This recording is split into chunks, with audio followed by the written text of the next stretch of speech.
Last பார்ட்டுக்கு யாரோ கால் பண்ணியிருப்பாங்க. அவங்க என்ன சொன்னாங்க அப்படிங்கிறது தெரியல. அப்படியே அதிர்ச்சியில் உறைஞ்சி போய் உட்காந்துருக்காங்க. என்னாச்சுமா, யார் கால் பண்ணா அப்படின்னு கேட்டால், சியா தான் கால் பண்ணா, ராகுவுக்கு குண்டடி பட்டுருச்சான் அப்படிங்கிற மாதிரி சொல்லிட்டு இருக்காங்க. அது மட்டும் இல்லாமல் இப்போவே கிளம்பி நான் ராகுவை பார்க்க போகிறேன் அப்படின்னு வேற கிளம்புறாங்க. மருமக தடுக்கிறான். இல்லை நீங்கள் போகக்கூடாது, நான் போய் பார்த்துட்டு வரேன் அப்படின்னு சொல்கிறான். இல்லை நான் தான் போய் ஆகணும், என் பையன் எப்படி இருக்கான்னு தெரியல, அதனால நான் போகிறேன், நீ வீட்டிலே இரு அப்படின்னு சொல்லிட்டு கிளம்பிடுறாங்க. அதே சமயம் ஏசிபிக்கு எம்எல்ஏவும் கால் பண்ணி, இந்த மாதிரி நீங்கள் ராகுவுக்கு ஷூட்டிங் ஆர்டர் கொடுத்துருக்கீங்களாம்ல, அதை இப்போவே வந்து வாபஸ் வாங்குங்க அப்படின்னு சொன்னால் அவர் முடியாதுன்னு சொல்கிறாரு. என்னால் முடியாது சார், விராஜ் வந்து ஒரு கொலைகாரன், அந்த கொலைகாரனை வந்து ராகு தப்பிக்க விட்டது மட்டும் இல்லாமல் அவனுக்கு ஹெல்ப் பண்ணிட்டு இருக்கான். ஸோ அதனால் நாங்கள் ஷூட் பண்ணி தான் ஆகணும் அப்படிங்கிற மாதிரி சொல்லிட்டு இருக்காரு. நான் ஒரு எம்எல்ஏ சொல்கிறேன், நீங்கள் இதை இப்போவே கேன்சல் பண்ணுங்க அப்படின்னு சொன்னால் கேட்க மாட்டாரு. நீங்கள் ஒரு எம்எல்ஏவாக இருந்துக்கிட்டு குற்றவாளிக்கு ஹெல்ப் பண்ணுறவங்களுக்கு போய் ஹெல்ப் பண்ணிட்டு இருக்கீங்களா, அதை நினச்சா தான் வருத்தமாக இருக்குது sir. I am so sorry sir, என்னால் இதை வந்து வாபஸ் வாங்க முடியாது அப்படின்னு சொன்னதும் அவருக்கு வேற வழி இல்லை. எதுவும் சொல்ல முடியாம போனை கட் பண்ணிடுறாரு.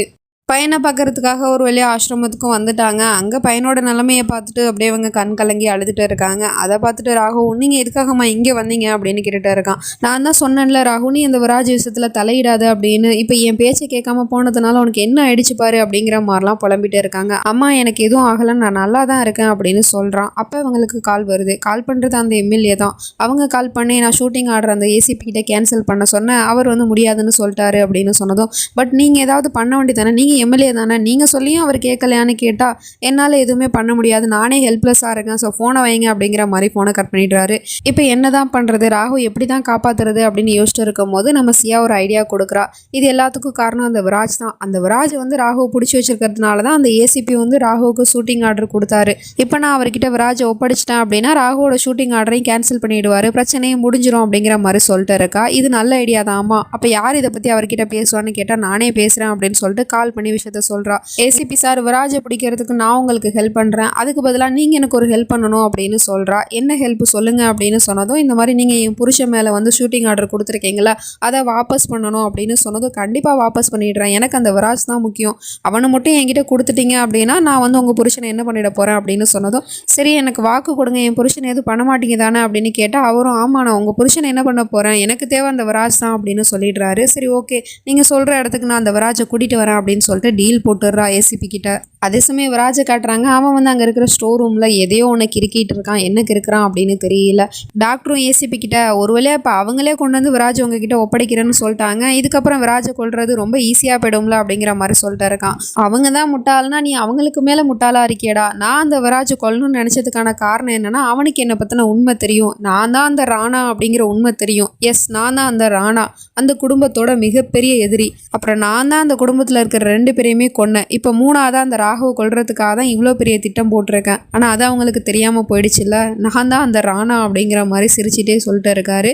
ஸோ இதைத்தான் வந்து அந்த விராஜும் சவத்தில் எழுதிட்டு இருக்கான். ஏசிபி சக்சேனா தான் அந்த ராணா அப்படின்னு எழுதிட்டு இருக்கான். அப்புறம் போட்ட டீலுக்கு ஒத்துக்கிட்டு விராஜை கையை கட்டி அவனை வந்து அழைச்சிட்டு போக போகிறா போல் மாமியார் தான் வழி அனுப்பி வச்சுட்டு இருக்காங்க. இந்த பக்கம் நம்ம ஹீரோவும் கண்ணு முழிச்சிட்டான். அவன் முழிச்ச உடனே சியா எங்கன்னு தான் கேட்குறான். ஆனால் அம்மா எந்த பதிலுமே சொல்ல மாட்டுறாங்க. என்னாச்சுமா, சியா எங்கம்மா அப்படின்னு கேட்டால், அவள் வெளியே போயிருக்காப்பா ஒரு வேலை விஷயமா அப்படின்னு சொல்லிட்டு இருக்காங்க. இப்போ என்ன வேலை வண்டி கிடக்கு, போலீஸ் வெளியே தேடிட்டு இருக்காங்க, அது அவளுக்கு தெரியும் தானே. அப்புறம் விராஜ் எங்கே போனா அப்படின்னு சொல்லிட்டு அவனை தேடிட்டே அப்படியே அந்த ஸ்டோர் ரூமுக்கு போகிறான். அங்கே போய் பார்த்தா அந்த விராஜை காணோம். அதுக்கு பதிலாக அவன் கிறுக்கி வச்சுட்டு இருந்தான்ல, அது வந்து நம்ம ஹீரோவோட கண்ணில் பட்டுருது. பட் அதை படிக்கிறதுக்கு முன்னாடியே இவனுக்கு மயக்கம் வந்துடுது. அப்படியே மயங்கிட்டு இருக்கிறான். என்ன எழுதியிருக்கு அப்படிங்கிறது தெரியல. அப்போ அங்கே 2 பேரும் வந்து உன் கையில் வந்து ரத்தம் வருது, வாராக போகலாம் அப்படின்னு சொல்லிட்டு அழைச்சிட்டு போயிடுறாங்க. அம்மா சியா எங்கே தாம்மா போனா, அப்புறம் விராஜையுமே காணுமே, 2 பேரும் எங்கே தான் போனாங்க அப்படின்னு கேட்டால், அவங்க வந்து ஒரு வேலையாக வெளியே போயிருக்காங்கப்பா, நான் தான் சொன்னேன்ல அப்படின்னு சொன்னால், நீங்கள் என்ன சொன்னீங்க, பதிலே சொல்ல மாட்டீங்க, விராஜையும் காணோம் சியாவையும் காணோம், எப்படி நான் பொறுமையாக இருக்கிறது அப்படின்னு கேட்டால் அப்புறம் உண்மையை சொல்லிடுறாங்க.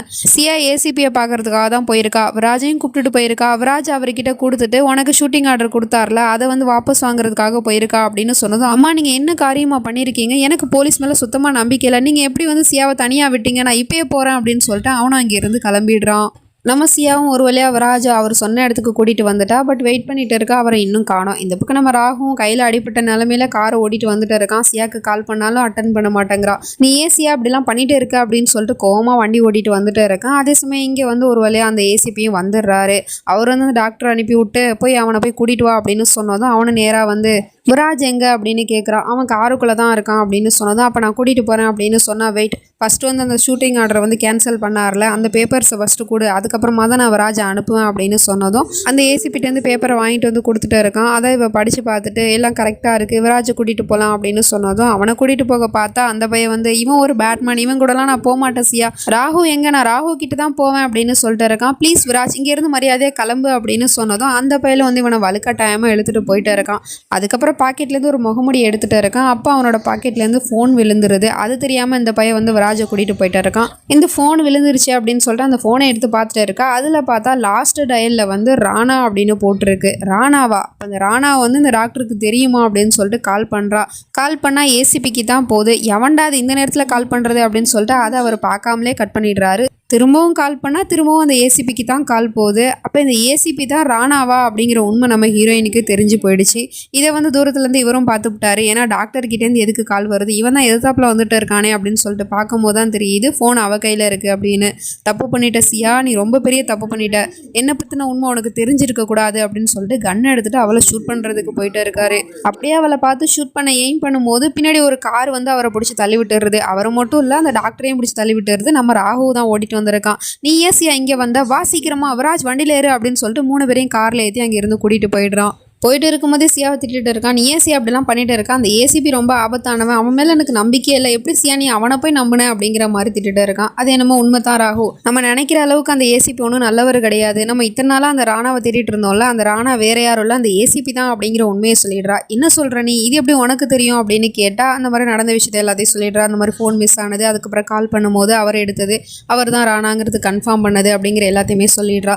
இதை கேட்டால் அடுத்த செகண்டே காரை ஸ்டாப் பண்ணிட்டு இவனுக்கு பயங்கரமான கோவம் வருது. என்னோட கண்ணு முன்னாடியே இருந்திருக்கான், ஆனால் என்னால் கண்டுபிடிக்க முடியாமல் போயிடுச்சு, அவனை நான் இப்போவே கொன்னே தருவேன் அப்படிங்கிற மாதிரி கோவப்பட்டுட்டு இருக்கான். ப்ளீஸ் ராகு, இந்த மாதிரி கோவப்படுறதை ஃபஸ்ட்டு நிப்பாட்டுங்க.